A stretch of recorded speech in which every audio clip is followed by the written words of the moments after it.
Daniel Adame Osorio y su filigrana política. Adelante, Daniel. Gracias, todo un saludo muy afectuoso a ti, a toda nuestra audiencia. Buen jueves. Y sin duda que en el repaso,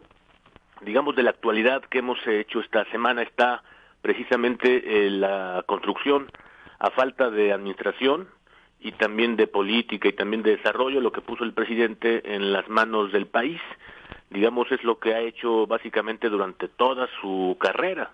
que es poner la sucesión presidencial enfrente de todos porque es el único margen de cosas que maneja. Y justo lo ha hecho a partir de la actualidad, porque en Cámara de Diputados me parece a mí,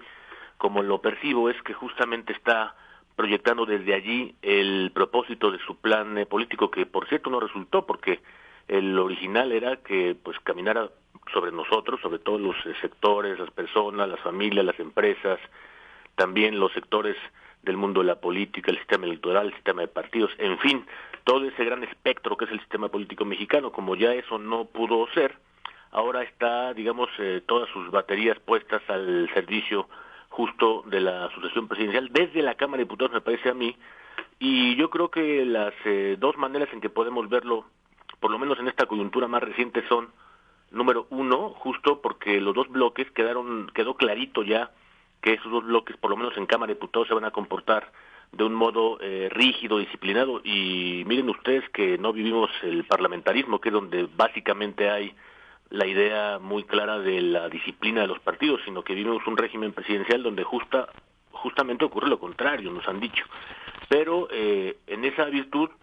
con muy pocos votos de diferencia, por ejemplo, ya pasó la miscelánea fiscal, que es, como dijimos, muy agresiva, prevé fuertes,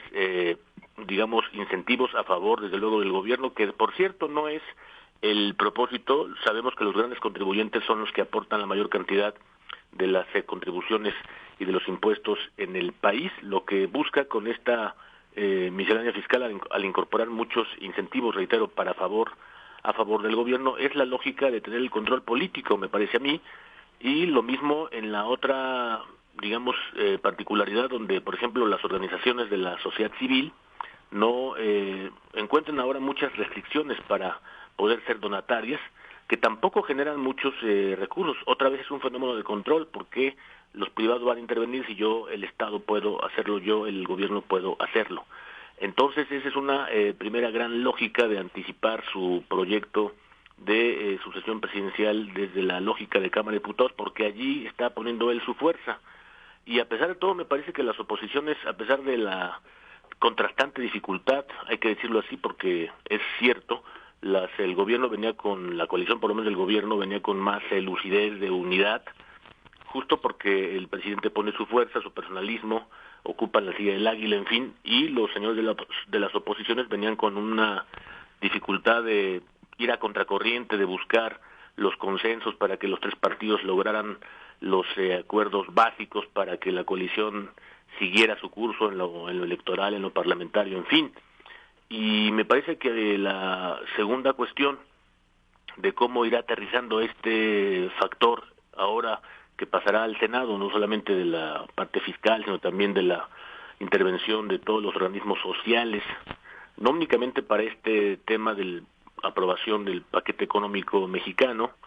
sino también por lo que toca, por ejemplo, a la articulación, me parece a mí que es el ángulo más importante. Siempre el mundo de la política se superpone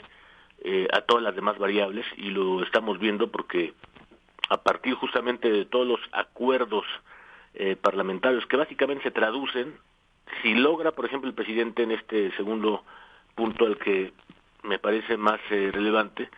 si logra el presidente poder consolidar, digamos, toda su fuerza a partir de aprobaciones así tan rígidas, tan disciplinadas en Cámara de Diputados, y las logra impulsar hacia el ángulo superior que es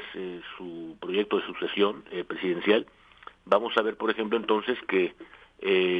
va a ser mucho más fácil observar cómo su influencia sobre Morena va a ser quizá el único punto en el que sí ponga todo su poder, porque a diferencia de los presidentes anteriores, este presidente no va a alcanzar a, como ocurrió en el siglo XX, a que influía en todos los sistemas, en el electoral, de partidos, quién iba a ganar, quién iba a perder, sino aquí únicamente en la definición de quién será designado él o ella en la candidatura presidencial. pero a partir de ello también se desprenden muchos problemas, porque como sabemos estamos viendo que los propios miembros de de las corrientes de Morena pues están buscando esa candidatura presidencial porque saben que la mayoría de puntos que puedan obtener es justamente por su membresía, por ser candidato de Morena, de otra manera no lo tendrían, con lo cual sigue teniendo, me parece a mí, en la oposición la gran oportunidad de saltar hacia una victoria o una derrota, porque dependerá, aunque suene bastante evidente, pero dependerá básicamente de ellos, no tanto la lógica de la coalición gobernante, porque las oposiciones tienen por ejemplo, una agenda de cambio que podrían tener en sus manos un candidato que sí les pueda ganar y que me parece a mí que no resultará de ninguno, en mi opinión, de ninguno de los miembros de todas las miembros de la oposición, ni los dirigentes, ni los gobernadores, ni sus alcaldes, ninguno, me parece a mí, ni tampoco los parlamentarios. Deben buscar justamente a alguien que, si no venga por fuera del sistema, venga de las grietas del sistema, porque nuestro problema es que, en términos, es tanta la explosión social de la división que se ha generado en el país, que los mexicanos manifiestan lo mismo su contrariedad, digamos, hacia el observadorismo, pero también hacia las oposiciones. Eso nos da la idea muy clarita de que el problema del país, por tanto, no es un problema político, es un problema social. Y a partir de allí deben definir a una agenda y a un ganador. Sobre esa base están puestas las expectativas de las oposiciones, porque además tienen la otra particularidad de la izquierda, que siempre se ha dividido. Entonces, con esos dos aspectos, estamos viendo todos esos movimientos rígidos, disciplinados, desde la Cámara de Diputados. Falta ver que en el Senado eso se pueda, digamos, continuar esa misma lógica disciplinada. Y también las oposiciones, reitero, tendrán una gran oportunidad, no únicamente para el curso de este último tramo del año, sino sobre todo para construir el futuro y cortar de una vez el proyecto que busca, no digamos lo que llama Morena el proyecto de la vuelta hacia atrás, sino el proyecto de estatizar, que es mucho más grave,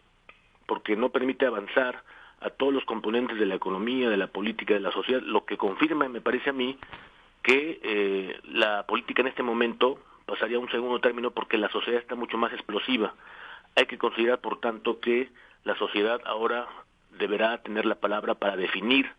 a los ganadores y a los perdedores, pero no de una elección, sino a favor de la continuidad del desarrollo del país, Teodoro.